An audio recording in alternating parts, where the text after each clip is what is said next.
नमस्कार, Ram Ram. OTT platform पर लंबे समय से मैं बात कर रहा हूं और इस चर्चा को आगे बढ़ाना मैं बहुत महत्वपूर्ण मानता हूं, क्योंकि ज्यों-ज्यों मैंने इस प्लेटफॉर्म पर जो बिखरी हुई चीज़ें हैं, जो आए दिन प्रदर्शित हो रही हैं, सीरीज़ हो या फ़िल्म हो, उनको देखना शुरू किया, तो एक तरह से मैं दंग रह गया। क्योंकि यहाँ पर एक, जैसे हम कहते हैं ना कि अष्टपाद, ऑक्टोपस की तरह उसने अपने हाथ और पांव फैला रखे हैं, जो अलग-अलग तरीके से भारतीय समाज के ऊपर प्रहार कर रहा है। अभी पिछले दिनों मैंने अमेज़न प्राइम पर दिखलाई जाने वाली एक सीरीज़ राख के ऊपर बात की थी। राख एक 8 एपिसोड की सीरीज़ है, रंगा बिल्ला कांड के ऊपर। तब मैंने वह पूरी सीरीज़ नहीं देखी थी और अब मैं 8 एपिसोड पूरी गहनता से देखने के बाद यहाँ आपके सामने आया हूँ। और मैं मानता हूं कि आप देखिए कि ये लोग किस तरह से एक सच्ची और भयावह अपराध की घटना को तोड़ मरोड़ करके कैसे उसमें अपना कोण घुसेड़ देते हैं, कैसे अपना नैरेटिव, अपना एजेंडा उसमें चलाते हैं। इसका जीवंत प्रमाण है वो सीरीज राख, जो कि अमेज़न प्राइम पर उपलब्ध है। उसमें रंगा बिल्ला कांड जो हुआ था दिल्ली में 1978 में, जिसमें कि गीता और संजय चोपड़ा नाम के दो भाई बहन, जो कि 16 और 15 वर्ष के थे, वे दोनों जब जा रहे थे रेडियो आकाशवाणी में, उनका कार्यक्रम था, तभी शाम को उनका अपहरण हुआ था। और अपहरण के फिरौती के इरादे से अपहरण किया था दोनों बदमाशों ने। लेकिन जब उन्हें पता चला कि ये नौसैनिक अधिकारी के बच्चे हैं, तब उन्हें लगा कि यहाँ से बहुत अधिक पैसे नहीं मिल सकते। तब उन्हें जो है बड़ी ही बर्बरता से मारा गया। ये भी एक सत्य है कि दोनों भाई बहन उनसे बहुत देर तक लड़ते रहे थे। इस घटना का एक तरह से सूत्रपात यह कहना चाहिए कि रंगा बिल्ला का जो उसकी जो पूरी कहानी है बिल्ला की, वो तो बंबई से शुरू होती है और बंबई पुलिस की उसमें बड़ी भूमिका थी उस समय। वो कई 2-3 बार दिल्ली जो है आ चुकी थी और एक तरह से वो बिल्ला को पकड़ लेने में कामयाब हो जाती, लेकिन तब दिल्ली पुलिस ने उसकी उस तरह से सहायता नहीं की थी।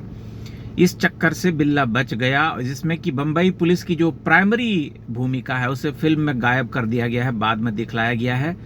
जो कि जांच अधिकारी वीपी गुप्ता दिल्ली पुलिस के इंस्पेक्टर थे, उसका नाम बदल दिया गया है। उसके बदले सब इंस्पेक्टर जयप्रकाश जाटव का किरदार गढ़ा गया है। उसके नीचे जो जांच अधिकारी, जो सब इंस्पेक्टर असली अर्थ में रामचंद्र था, उसका नाम बदल करके जावेद कर दिया गया है।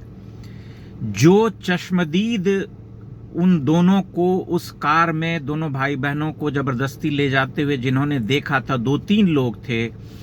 उनमें से एक इंद्रजीत नाम का एक सिख था, जो कि उनसे लड़ने भिड़ने की कोशिश भी करता रहा, अपनी साइकिल से था, लेकिन उसने स्कूटर या साइकिल से था संभवतः, जिसने कि गाड़ी को पकड़ने की कोशिश की, उसके हैंडल को, लेकिन वह कामयाब नहीं हो पाया क्योंकि वे दोनों बच्चे चीख चिल्ला रहे थे अंदर से। उसका नाम बदल दिया गया है। उसे भी किसी अल्पसंख्यक समुदाय के नाम से फिल्म में दिखलाया गया है। जो पत्रकार उस पूरी भयावह घटना को कवर कर रही थी, प्रभा दत्त, जो कि हिंदुस्तान टाइम्स की पत्रकार थी, मशहूर पत्रकार बरखा दत्त की माताजी, उसका नाम बदल करके निसार रिजवी कर दिया गया है।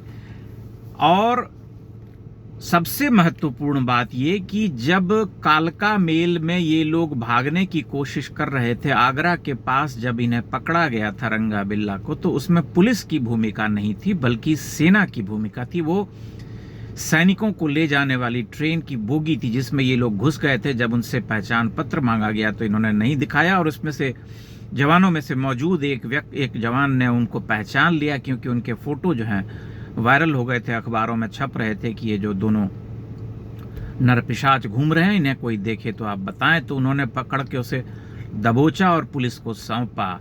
ये पूरा मामला है, लेकिन इसमें ये नहीं दिखलाया गया है कि उसे सेना ने दबोचा, बल्कि जयप्रकाश जाटव के किरदार को ऊपर उठाने के लिए उसे पकड़ते दिखलाया गया है। एक तरह से ऐसी तथ्यात्मक तोड़ मरोड़ की गई है जिसकी कोई मतलब जिसका कोई उदाहरण नहीं मिलता और जिसका कोई सूत्र नहीं मिलता, क्योंकि ये कोई कपोल कल्पना या फिल्मी रोमांटिक कहानी नहीं है कि गाना बज रहा है करण जौहर जी का और चोपड़ा जी का या किसी और जी का। ये तो एक ऐसी हॉरिफिक मतलब ऐसी भयावह घटना थी जिसने कि दिल्ली को पहली बार क्राइम कैपिटल का नाम दिया, और उसके बाद जो है पूरे देश में लंबे समय तक, दशकों तक इस भयंकर घटना की चर्चा होती रही थी।